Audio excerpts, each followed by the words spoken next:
I don't know where you are. I don't know who you are, but I know you are. And I can't find you, so you better find me. And in fact, my prayers were answered.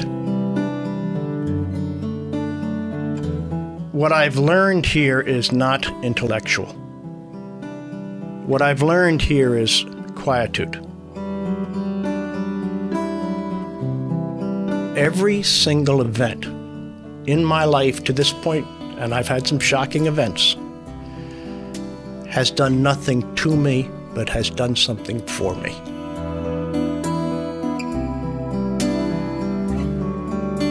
If you approach life in the manner of instructions you receive here, then I firmly believe that every listener here will reach the highest possible destiny that they can.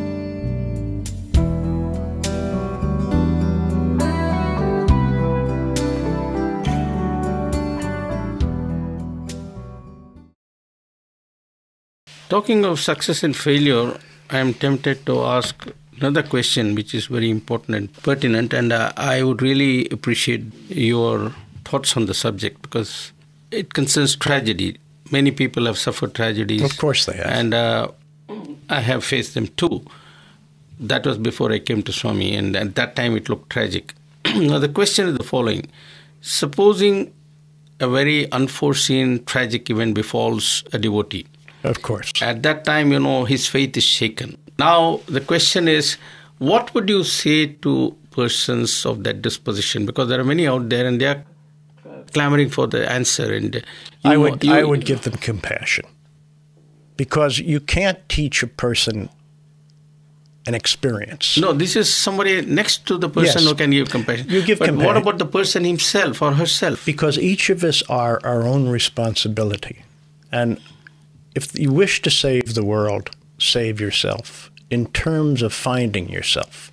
A person in the midst of a tragedy is generally in the midst of being a bit deranged by the horror.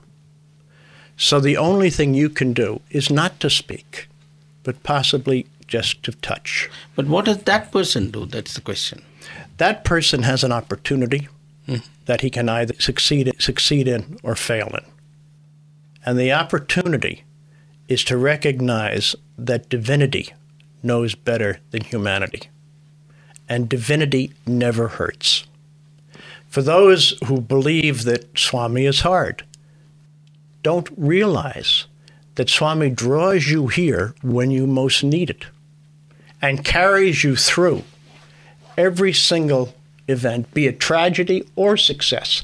Because the greatest tragedy on earth can be success if you become lost in the effect of success. So we judge what is a tragedy and what isn't. And I have not had a tragedy in my life, but I've had events people might consider to be a tragedy, because I know that divinity knows a lot better than I know. And so I don't judge events. Swami puts it very simply, everything is good for me. That's what you're saying, essentially. I've experienced tragedy even recently, and let me tell you that it is all good. Now, the body will fall down because we all carry this human aspect of what we are. Mm-hmm. And tears will come to the eyes. Yes. And there'll be the shaking and even moments of not knowing really left from right. But there's a quietude deep down inside that if you can hold on to, even in the worst of times, it will become the best of times. It will be an opportunity to grow, an opportunity in strength. In tragedies that I've had, I've lost nothing, but I've gained everything. Because in the silence of his eyes, his life is his message. Inside you grows a silence that becomes a partner that will, in every single event, rise to the circumstances as long as you cease stopping it from happening. Watch. Don't participate in the thought. Be in the now. Don't fool around with the past. Past is past. The future's not our business. Our business is now, and in the now, only watch. That's the gift that's here. That's the gift you can leave with. Don't try and intellectualize it. Don't take it apart in little bits and pieces. Feel it, know it, marry it, be it, worship it, but don't try and understand it. Because understanding is what blocks and stops. Acceptance. A gift is being handed to you. Don't argue with the gift. Don't try and make Swami teach some fact or word, mantra or yagna, prayer or exercise, diet or whatever. Just keep quiet. This is a place of pilgrimage for the many, for myself. When I come here, I don't have any questions, because who am I to speak to him? If I have the opportunity of an interview, the opportunity to hand a letter, or the simple opportunity of eye contact, or simply seeing him, just be open. I don't come here for socializing, although there are wonderful people here. I come here because my best friend is here. And if I can't understand anything else about Swami, I do know he's my best friend who has my interest at heart. And he knows what my interest is. In gratitude for that, why not simply follow the instructions given and not make them poetry? Because Swami's discourses and teachings are extraordinarily clear. Going back to the basic of watch and be happy. In the beginning, you just look. Why should a thought be in your mind without your permission? Why should it be there? And if you can't get rid of a thought that's less than what would be expected of you, you certainly have the great ability as a human to only think about one thing at a time. So you could pick some wonderful time in your life. If you're given to prayer, you might pray. If you can do neither, maybe you should clean something or do some work. But don't dwell on a thought you didn't invite. So watch a thought. Character. How are you acting towards another person? Has it ever occurred to you that you might make amends for the things you've done to hurt others during your life, as we all have? Your heart. Are you feeling compassion? Do you really understand how horrible it is that nations are at war? Families all over the world have tragedies each time a soldier falls or civilian falls. That prompts me to ask a question. I have reflected a lot on the horrors of today's society, and I feel convinced with every passing moment that Swami's message is the only answer, or his teachings. And yet somehow the world seems to be not ready for it. Why do you think it is so? Well, I'm not particularly sure that the world today is any different than when we were cavemen, except different clothes. But the magnitude of the horror is magnified. It will always be magnified as technology. That's right. Can man survive as technology? And the man will only survive as technology if he rises above the negative characteristics of his humanity. So the question is, why is man not able to rise above? Because man doesn't want to. What's the attraction for him to be in the gutter? The attraction of the gutter is excitement, power, greed, the ultimate corrupting. So in the world today, in every individual, there's both good and its opposite. It's up to the individual as to which of those two entities will rule the day. This leads me to a very important and pertinent question. Sir, you're a businessman, and I presume a successful one. And success in business also means, a lot of things that come along with success, wealth, for example. Now, the question I want to ask you is, how does one be a successful businessman and does not allow wealth and all those paraphernalia to cling to him, or how does he stop being attached to those things? Because that seems to be one of the problems. They get attached, they want more of the same, and it keeps on growing endlessly. But it's the absolute madness. If but a person how did you avoid that madness? Well, the madness is that, the person with $200 million US dollars loses $1 million. You have to take him to the hospital and give him oxygen. I know that. It's very simple. Give it away. And if you do, you may remain vibrant because you're always young, because you have to make it again. My wife, who's recently deceased, gave to her children their inheritance in their lifetime. That's the trick. I don't have material needs. I do my business because Swami told me to do the business. It's not my business. It's his business. And he is not the body we see. So I have no need for further material, although I do live well and comfortably. But I do have a duty to perform a task, the results of which are not in my hands, but the work is. And Swami is kind enough, divinity is kind enough, that I actually like what I do. So I play a game. But how that game works out it's not up to me. But what is up to me is to do the most excellent possible job, to treat everyone that I deal with the highest possible ethic, to discipline wrongdoing, and to fight evil wherever I see it. And evil is very clear. It's hurting others. Now, I don't know what good is, but I certainly know what evil is.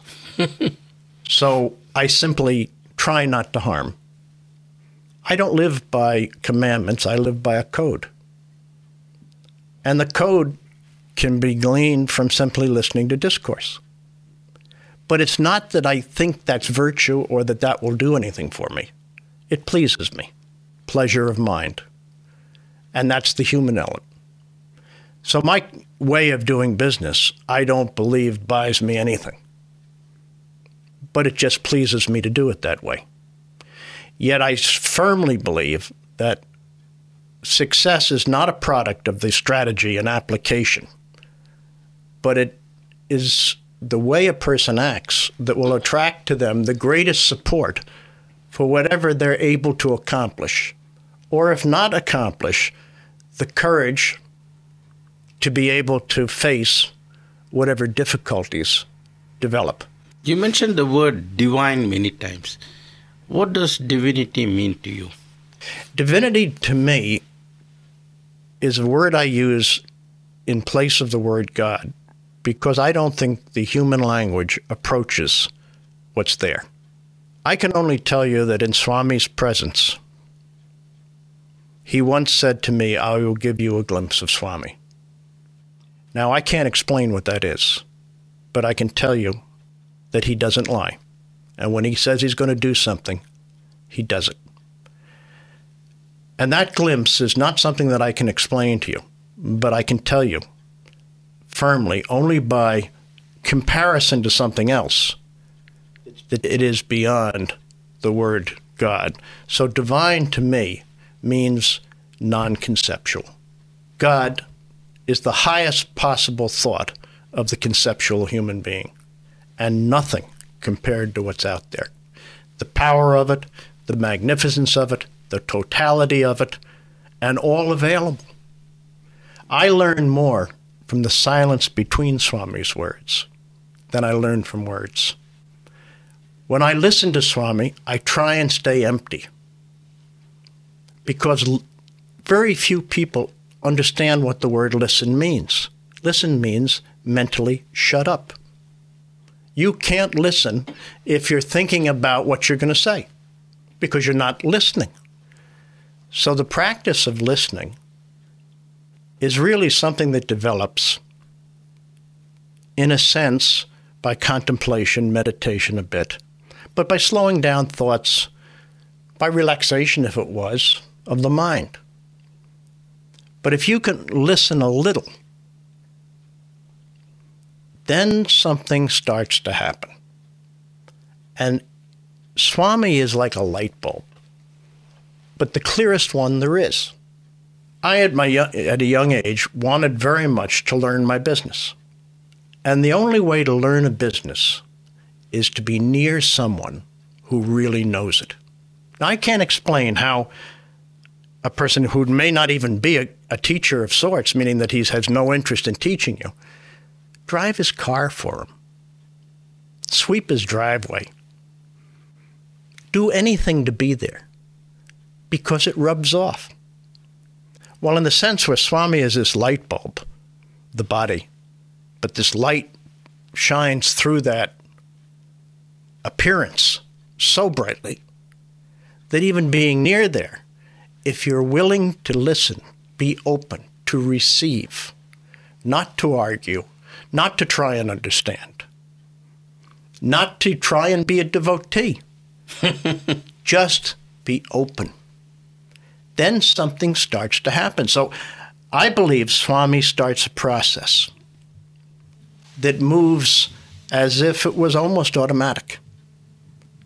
And business doesn't interfere with that. Business is simply life.